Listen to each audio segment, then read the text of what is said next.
Welcome to Rock the Crown. I am your host for today. We are here coming with season 3, episode 7, and we're going to be talking about steps to growing your business through technology. There's just been so much going on in the past year.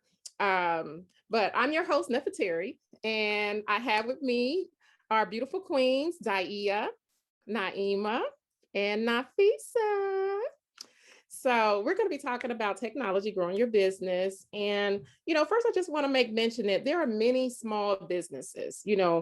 Small businesses are very important. They give a lot of opportunities to entrepreneurs and really create jobs, better positions for people, and it really protects the communities at large. Small businesses, they just keep that money coming, support neighborhoods and communities, and definitely take a lot greater risk than working for a larger company.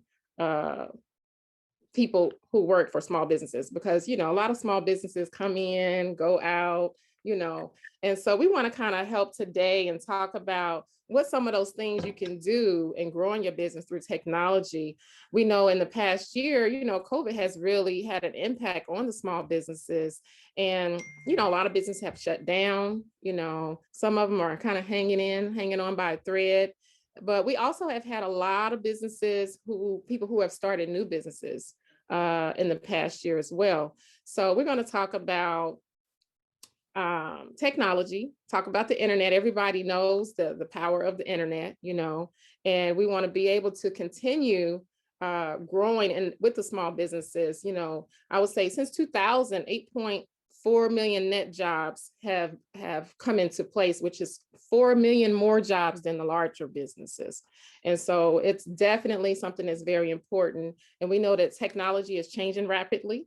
And so some of us find it a little easier to keep up than others. And so, you're going to learn some things today. And, even if it's not you individually, you have someone on your team, and try to develop some things to help continue to grow your business. So we're going to start with the internet. And which one of you want to jump in and talk about that? I will. Okay. I guess I'll talk a little bit about that. This is just such a great topic and a timely topic as well, right? Because even though we've been in this space for a minute, in terms of COVID and being at home virtually and dedicating so much time to being online, even as a business owner, it's also still, we're in the first quarter of the year. So it's and the springtime is coming. So it's also a time too to start looking at new ideas. And when we talk about the internet, we know that's a major source for trying to increase our business flow, whether we're talking about social media, and using it as a way to increase our customer service, to more specifically target our customer audience and try to even identify who is our customer base.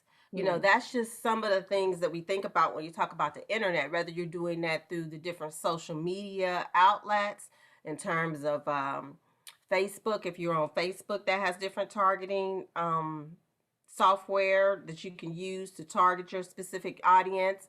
I know LinkedIn has some specific software too, that you can use. I mean, specific stuff online that you can do that. And all of this is about being able to identify who your target audience is, so that you can more tailor your services and your message towards your particular customer to be able to enhance their experience. And you can do this also, whether you were the person that, say, set up your website, or you had, let's say, a professional set up your website. One of the key things to look for in is keywords, right? What keywords is your specific customer likely to look for? And when you talk about keywords, you're usually thinking about, okay, if you were your customer and you went to Google to search, what are some of the key phrases that you would look for? Right? And those will be called keywords. So if you put yourself in the shoes of your ideal client or your ideal customer, and they were going on Google to search for a service or a particular product that you offer, what are all the different keywords that they might use to be able to search? And those would be your keywords that you would probably list down and want to make sure that you have embedded into your website, right? Into your website. Again, whether you're doing it yourself or you're having someone do it for you, and also into your messaging that you do on the different social media outlets where you're talking about Facebook. You want to use those same keywords to target your audience on Facebook, to target your audience on Instagram and LinkedIn, and whatever um, sources of information that media that you use to reach your particular client or customer.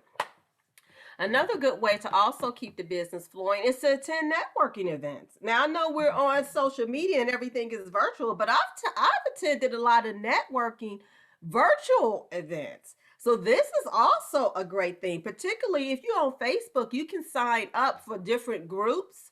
You can go to groups, and as a business or whatever, individual, you can sign up for different groups. And then for those groups, a lot of times will have different virtual networking social events, right? And you can also just Google different organizations that you're maybe already associated with. And a lot of those organizations, they have virtual, people have transitioned to having virtual networking events that you can have online until we get to the place where you can start going out and going to different networking events in person. And you can also Nafisa, that's definitely become the norm with the yeah. online. It's really getting bigger and bigger, and people are becoming more creative on how to do that, different platforms. So Right, right. And even this new ain't no platform stopping. somebody told me about was this Clubhouse thing, and that really sounds like a networking specifically set up for a networking type app. And I attended a networking event inside that particular app, Mhm. social media app, and then somebody else invited me to another networking event. So that's definitely a place to get some networking events, to attend some networking events, and Mhm. also to set up a networking event, also to invite your clients or potential clients. So those are just some of the things that you can use on the internet to kind of increase your business flow and try to reach your customer or client base. Those are just some of the tidbits just to kind of get you started. And I think what we want to do now is we want to go to We'll talk about how you could make your business to flow better. Let's get okay. let's get into that. I think everybody Yeah. be interested in learning some tips on, sometimes we know how to do it, but just getting a few more tips on what kind of things we need to put in place in order to get it rolling. So, Right, well, right. we got Miss Get It Done with us. So she is the expert on being able to help it. She helps so many different businesses, on so many different levels. So she's definitely a pro at it. So we're gonna let you have it, Naima. Tell us some. Okay, thank you so much. And so in high school, there was a track athlete. Her name was Flo Joe. And when I ran track, people called me Mo Joe, Yeah. right? And so what I'm going to say right now is this is going to be called Flobo. How to flow butter with your business. Okay. So, all of that to say, we are going to talk about some basic things that you need to build and have your business flowing better on a regular day-to-day basis. We know that businesses have come out and started, people have created businesses within the last year or so. And in creating businesses, it's not just about, oh, I have an LLC and now I want to do this and everything is going to flow. What people are noticing now, and people who have had to actually change their business to a platform online, is that it's not easy. It's Mhm. not easy, right? And what we've seen is the playing field become a little bit more level when people have to begin to learn all of these different tricks and tools. So I've seen a lot of a lot of activities online where people are just struggling as they're doing the activity. So they're having a Yes, you meeting have seen it. and people's sound isn't working, or they don't know how to integrate the sound into Zoom, so you can't hear the music. They're over there bopping and everybody's looking at them, but no music is being played inside of the room, and people are wondering what's going on. People are looking at their cameras, and instead of having their camera set up properly, they haven't checked to see if the lighting is right. In normal circumstances, people think that light is great. So, I'm going to sit in front of a window, right? But actually, it's creating darkness and shade, so we can't see your face the whole time that you're in a meeting. So, making sure that you have a camera, whether that is on your laptop or a digital camera, is very convenient for small businesses. Especially if you have products, you need a camera in order to make sure that your products are taken properly. And if you can't, you know, let me just say this really quick. A digital camera is not the same as necessarily your cell phone unless it's over a specific number of pixels. So we also want to make sure that people kind of respect the industry of photography as well. So when you have products, using your cell phone is okay if you have a up-to-date cell phone, meaning that it is a 9 or whatever for Galaxy, Samsung, or if you're using iPhone 10, 11, or 12, or even if you have an iPad and it's more up to date. Please don't use anything that has been uh, 2018 and less, because the pixels and things are different. So you think that you're not the same as a person who takes photography, but you can use what you have, but just making sure, even in a small business, that you're using the most productive tool. Okay, we don't want people to feel like they have to go out and spend a lot of money, but you want to use the most productive tool.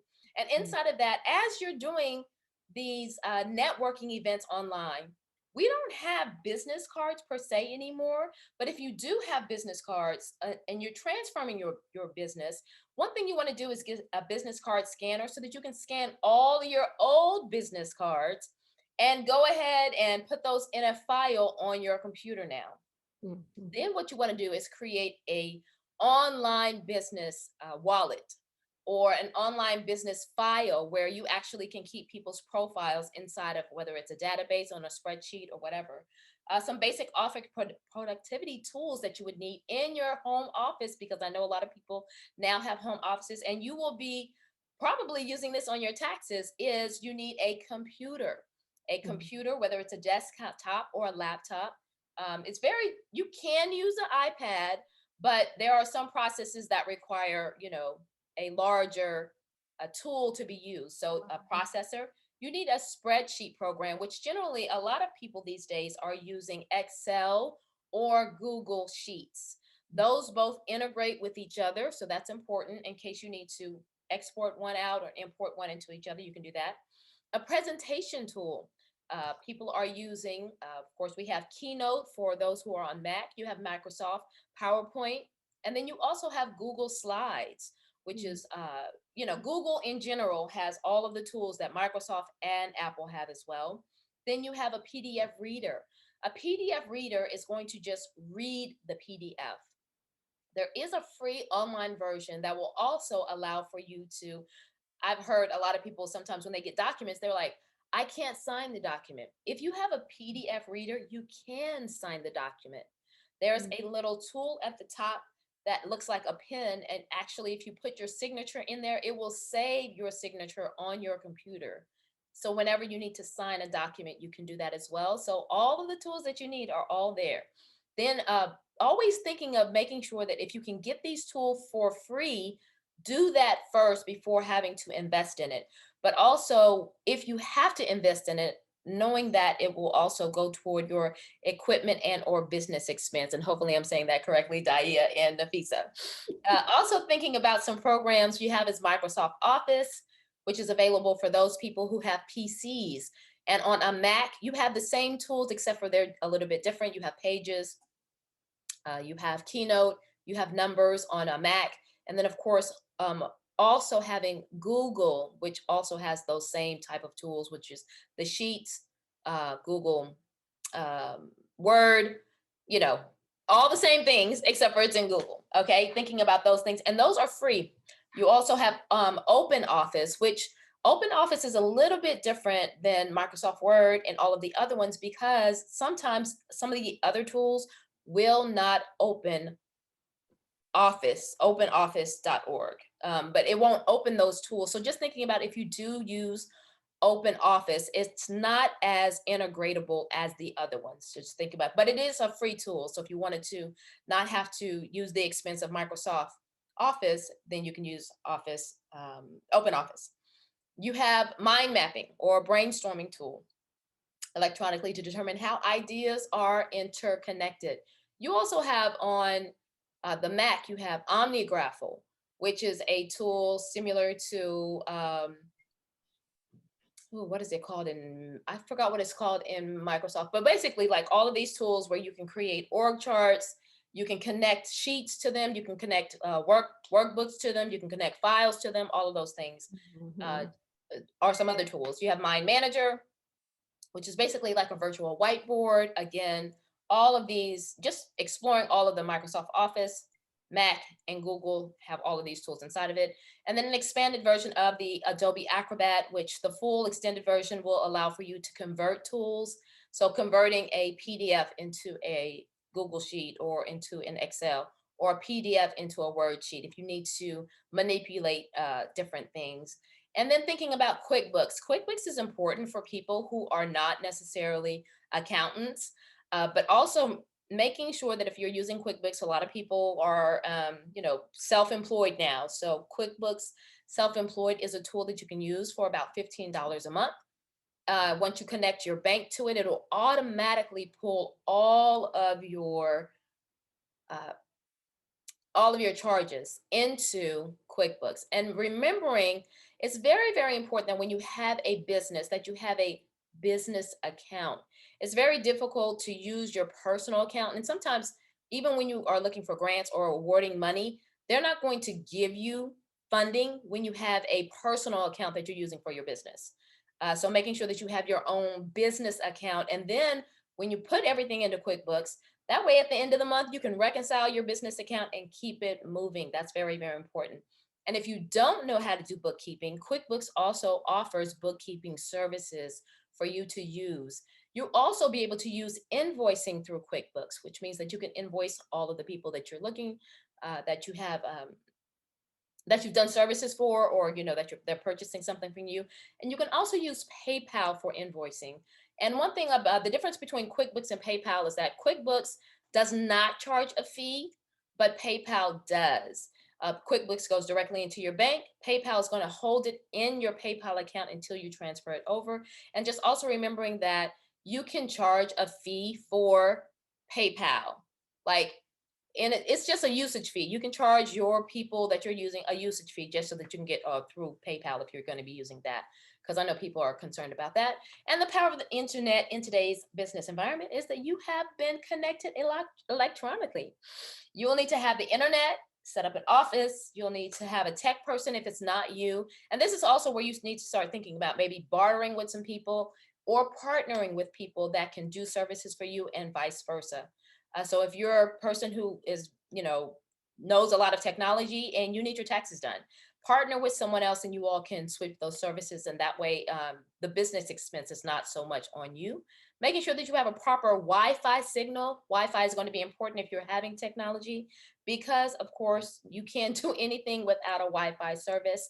And also making sure that the Wi-Fi that you're using is encrypted or safe.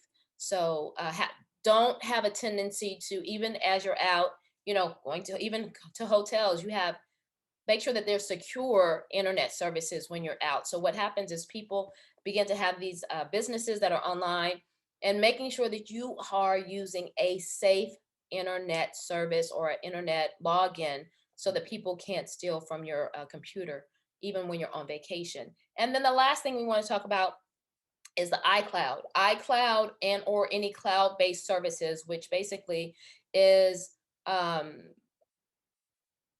so, people are like, what is the cloud? The cloud is in the air, basically. But all of your services can be stored in a place where, our computers have a certain amount of space. Our Google Drive has a certain amount of space. Our you want to have something that is not connected to your computer, that isn't that still keeps all of your documents and things like that. That is called a cloud. So a cloud-based storage basically makes it easier for people to not just store their stuff, but also collaborate with other people. So Mac Products has a lot of collaboration where you can share this with other people, and people on your teams can do that.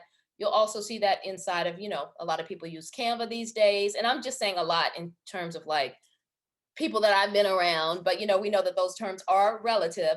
And the final thing, of course, also thinking about all of the Google apps, your Google Drive, your Google Mail, all of that stuff is connected. And when you're using one tool that kind of connects everything, it makes it a little bit easier. But thinking about your calendars can all be integrated, and always making sure that when you're using systems, that you're using systems that can be integrated with other things, so you're not getting frustrated trying to share things with other people and not being able to share all of those things. Last but not least, the phone systems. If you have a phone system in your home, it's very important. A lot of people don't really talk about it now because people really don't even have home phones, but generally what they would be doing a long time ago is if you had a business, they want you to have a business phone line just so that you can also get qualified for some funding. So people who don't have business lines, they don't want you to use your cell phone because that's not necessarily considered a business phone. But if you can get a landline or an alternative phone number that is associated with a business or an address, not your personal address, that's something to be recommended, meaning that if you wanted to use all of these cloud-based uh, addresses, you can do that as well as physical addresses that is kind of like an office space address that they let you pay for on a basis, sometimes 20, 10, 15, $20 a month. That'll also help with your business. Oh, that was a lot. That was a lot going on. I hope you all got all that information. I felt like I was doing an auction. But if you have any questions, you can always reach out to us. I am here, Naima, at Get It Done. I am more than willing to assist you through any of those processes. And I'm sending it over now to whoever is going next to the next channel with this business. Thanks, Naima. I knew you definitely would give us. I know it was a lot. I think we're going to create a document too, or put some other information out so it'll make it easy access for some of our viewers to be able to get some of that information. We just know the internet has always been a great source for increasing business flow, and so I know Nafisa talked about the social media and all the different platforms. Naima has gotten into talking about just the different systems that we have available to use so that we can make sure that our business is flowing. And so now what we're going to do is just get in a little bit more into how we can build ourselves through funneling, the funnel system, as well as just using customer management systems. And so Nafisa is going to talk a little about that. And researching our competition, because being online, we got to step up our game and be able to have a presence there. Nafisa or Daya? Daya, you can go, but it was Nafisa. Go ahead.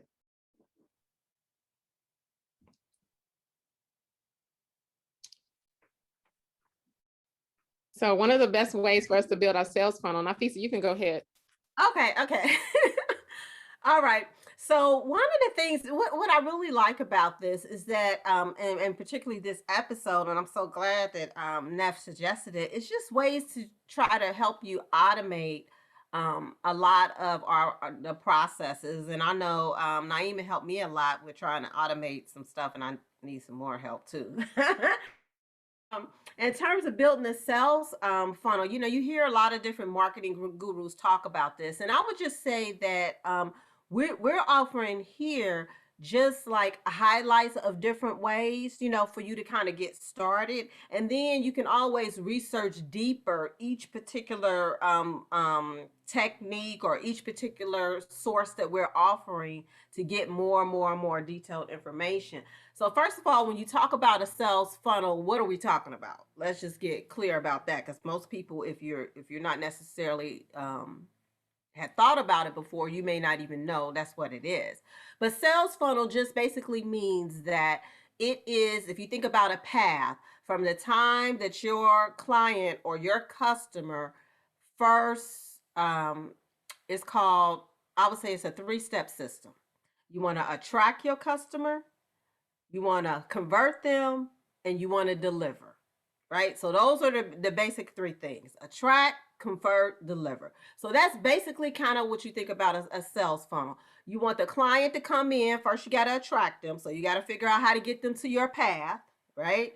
And then once they're on the path, you got to figure out how to convert them so that it's an actual sale, right? And then once they made the commitment to purchase your service or purchase your product, then you go to the deliver, right? You got to actually deliver whatever services that you sold to them, or deliver whatever product that is.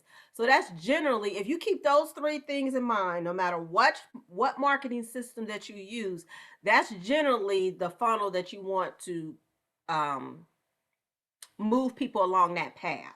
And then there's different things that you could do along the way, but that's basically it. And so when you talk about automating that process, that's going to depend on, there's different ways to do that. First of all, if you have a website, right? So most people have a website, and then you have, and if you haven't, don't actually, if you have a website, you also usually have a capture on that particular website. And all that basically is, you know how you go to a website, right? And then you have a pop-up, and it says, please enter your email to receive a free report or to receive our newsletter, right? So that's like the attraction. They're immediately trying to attract you and capture your information so that you can maybe contact them later, and you can maintain that connection with your particular client or customer. So that's kind of like the starting point when you talk about when they first come to your website, you're capturing that information, right? And then another example could be if you do actual ads or anything like that on Facebook or any of the social media. When they have those sponsor ads, you're usually putting something out there to, again, attract people to either go to a particular place that was in your ad that you wanted them to go to. For example, if it's a webinar you wanted them to sign up for, or if you wanted them to attend a particular event, a particular event on Zoom, a networking event, or you just wanted them to go ahead and actually purchase, right? Sometimes people do ads and it's an immediate purchase for them to immediately purchase, either immediately purchase that course, or I had someone did an ad where they were doing food plates, take out food.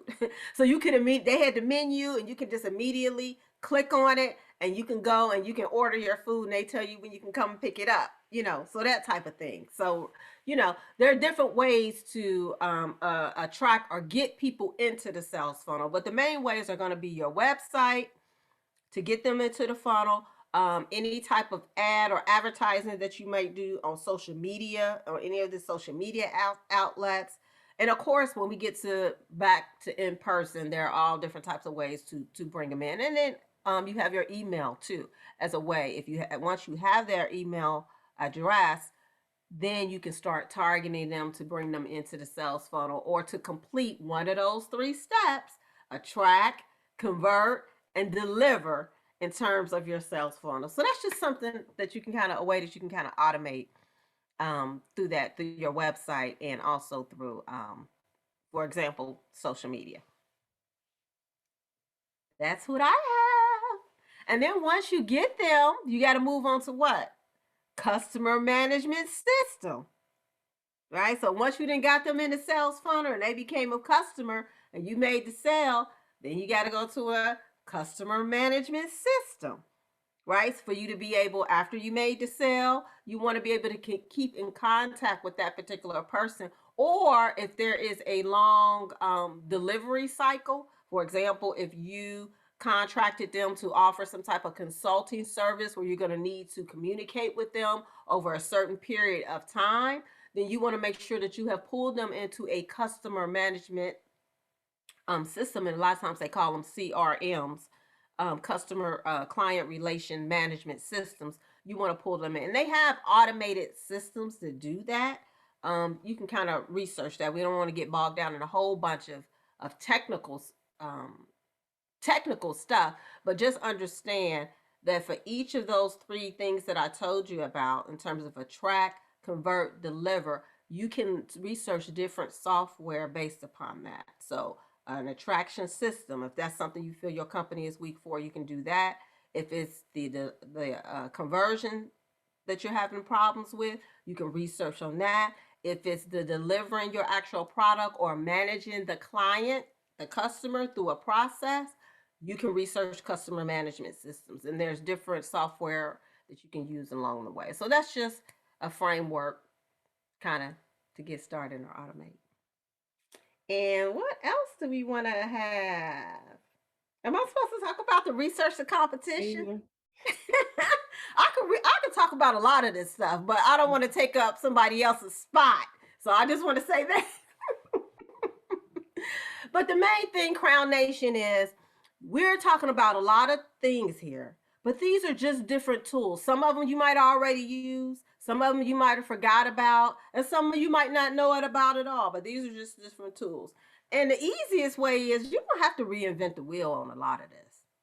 When I'm getting ready to start a particular project or take my company or or I want to offer a different service or do anything new, I first start with people who do the same thing that I do or a similar service that I do.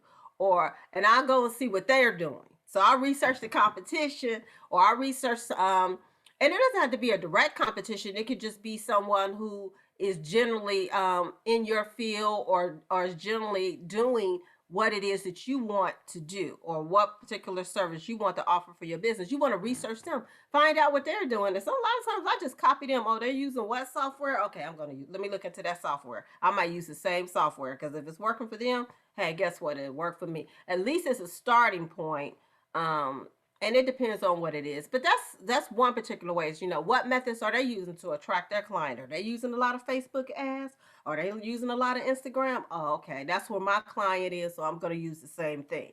When you talk about converting that particular client in the sales funnel. Okay, what are they doing?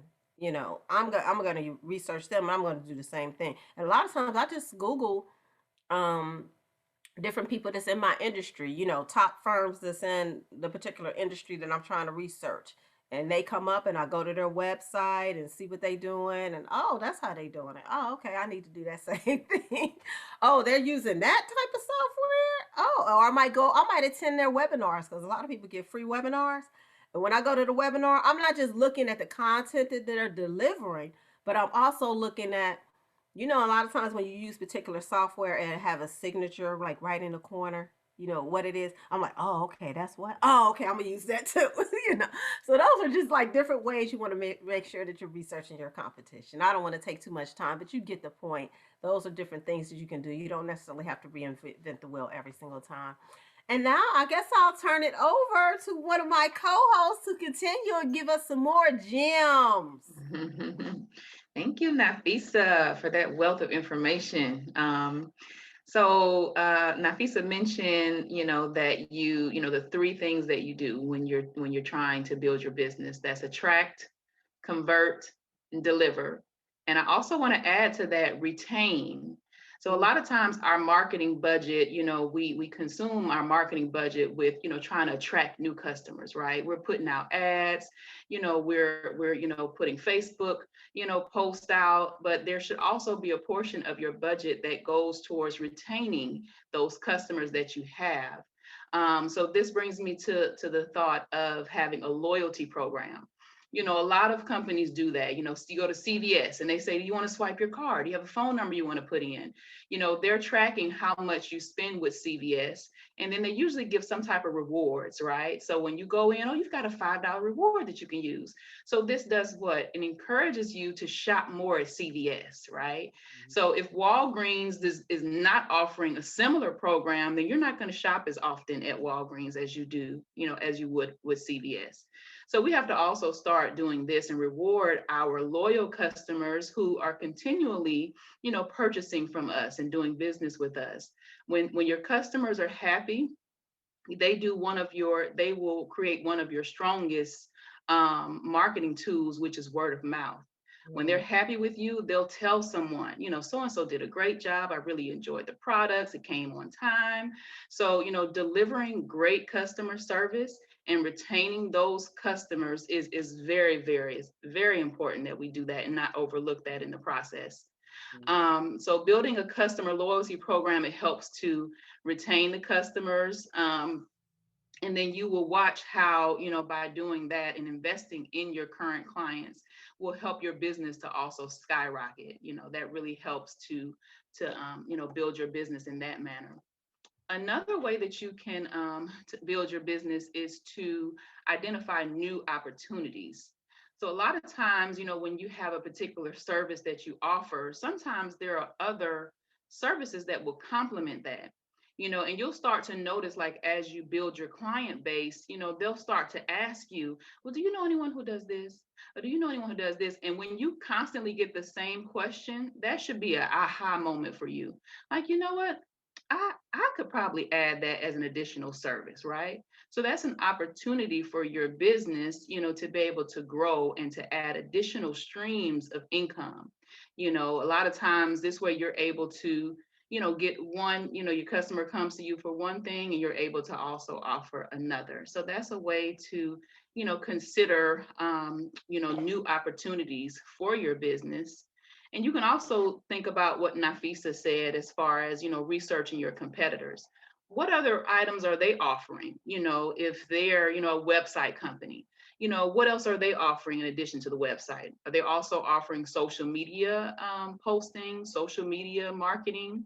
So that's something that you can also, think about and research and, try to find new opportunities to expand, your business, things that complement what you're doing, right? And so a good way we talked about CRM and client management. And so another way you want to start to build your email list, this is going to be like your prospecting. So before they become a customer, there's a process, that they're in, you kind of want to put them in a separate email list. These are my prospects. So these are people that have expressed an interest, or I've reached out to them. They may not be customers yet, but they're someone that I want to kind of keep in contact with. I want to reach back out. Maybe when I talked to them in November, maybe, they were, kind of closing out the year. So maybe I'm supposed to follow back up in January. So you want to have that email list of your prospects so that you're able to, kind of keep in contact. And this way they convert, that, like you said, you convert them over as a client. And from that point, you're working them as a client, as a customer, and then you're kind of managing their processes from there. So, a lot of great information that we've delivered, here, and it all boils down to, you organizing yourself and organizing your business and using technology. Technology is one of the best tools for doing that. Technology allows us to organize sometimes our scattered minds as entrepreneurs. We can be everywhere because we're everybody. We wear 10, 20 different hats. So this way you have a software for each one. You go from, oh, now I'm putting on my bookkeeping hat. Let me go on my Quickbooks. Oh, now I'm on my marketing. So let me go on to my Facebook. So we wear so many different hats, and this technology really helps us to be able to switch, and engage the way that we need to. So I think Naima is going to talk a little more about forming strategic partnerships. Yes. And Diana, you just brought up a really, really great point and how people are kind of leveraging or using all of these different platforms. The one thing that I always suggest for clients to do is write down what you want your business to look like. What is your workflow? Do you have, in terms of like, how are you getting your clients? What does that need to look like? And literally, the best way to do this for me and major companies, I know Apple does this, is that they put it in an Excel sheet or a Keynote spreadsheet. And what they do is they literally write down every single step. How do I attract business? What's the opening point? And then you kind of have like all of these drawing charts of how you would get business and what workflow they're going to go through. Then you want to talk about, once they're in the workflow, using specific tools. And the only way that you'll be able to get the best tool is to write down every single step that you want for your business workflow. So you can always go and have 15 different tools, but that's not going to help you to leverage your business the best. So always write down every single thing. Once you do that, then there's a tool that I know that I personally use. I'm a technology specialist. I do this for companies, organizations. I basically do an overseeing of what tools they already have and what tools they need to get rid of, and what tools they probably need to bring in so that they can get rid of other things. But I go to Capterra, which is Capterra, Capterra.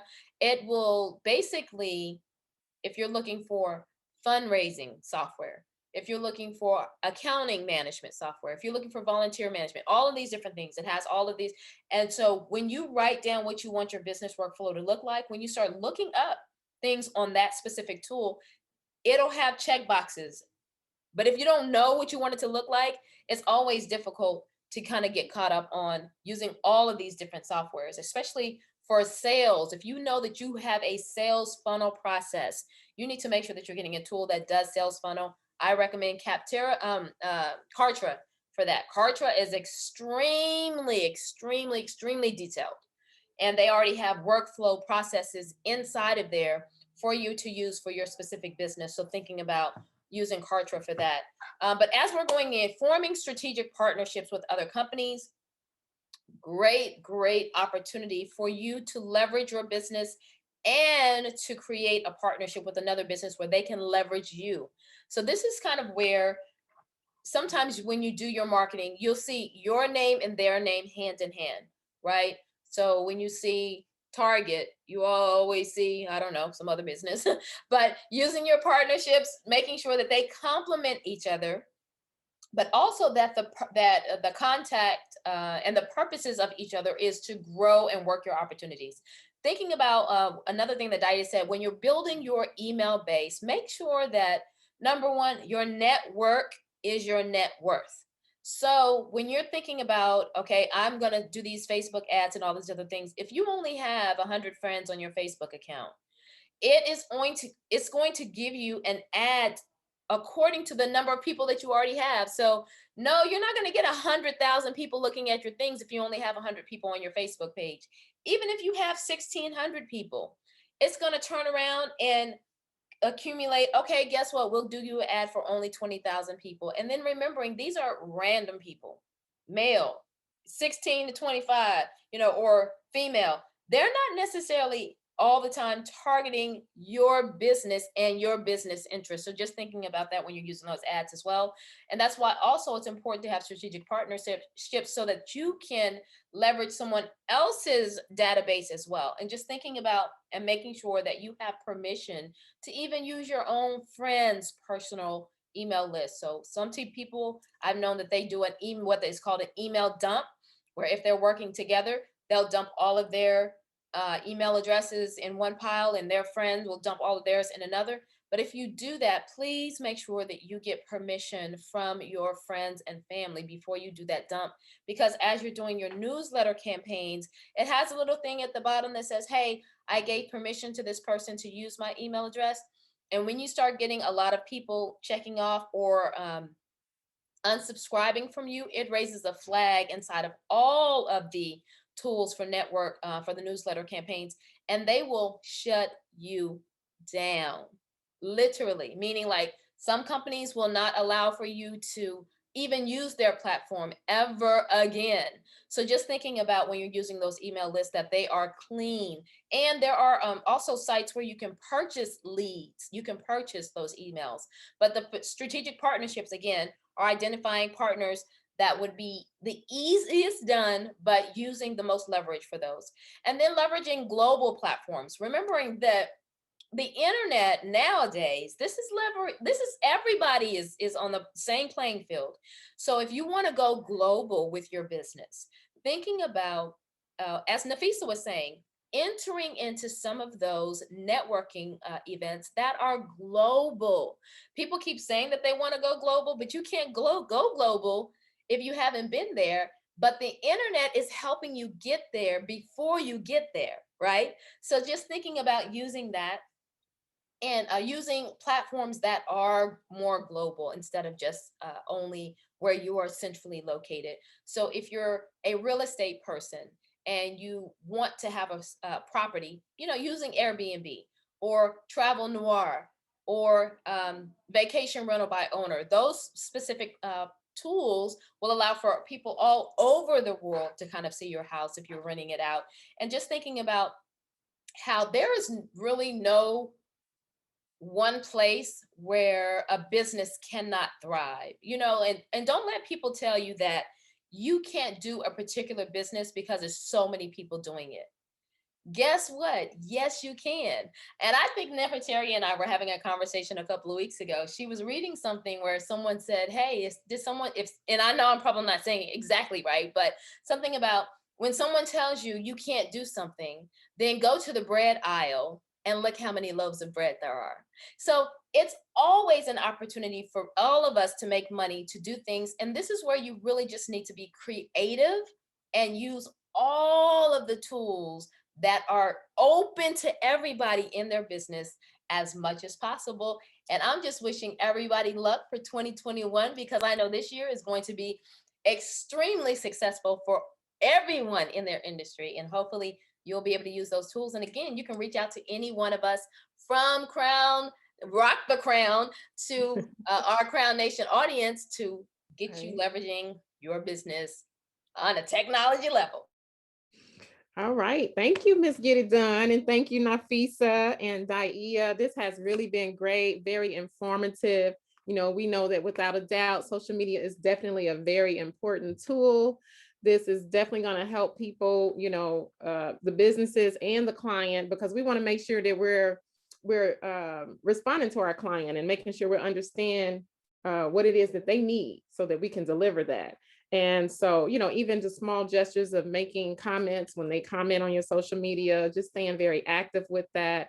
And then just knowing what your customer is passionate about. You want your business to not just be about making money.